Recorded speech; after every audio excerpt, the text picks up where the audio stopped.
State of Michigan allows you to donate to things such as the Children's Trust Fund and other types of things like that, wildlife funds and others, by checking a box on those returns.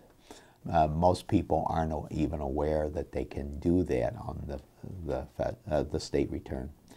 One of those tax checkoffs is the Companion Animal Welfare Fund, which was created by the Michigan Department of Agriculture and Rural Development and signed into existence by former Michigan Governor Jennifer Granholm.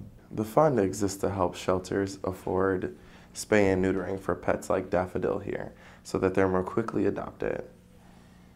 The Companion Animal Welfare Fund goes back to the legislative year of 2009 when there was a lot of interest, not just from our department, actually it came from the animal shelter groups out there in the state, to find ways to provide funds to animal shelters for spaying and neutering programs, primarily for population control for dogs and cats.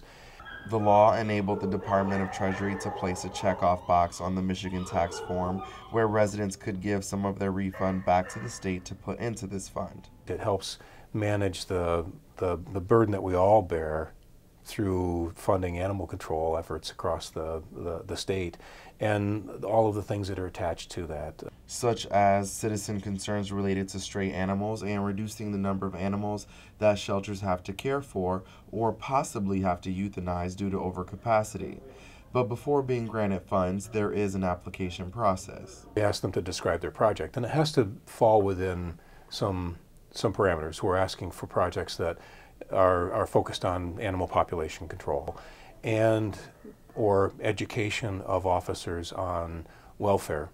Since the program started in 2010, the department has granted out over $500,000 to animal control and shelter groups across Michigan.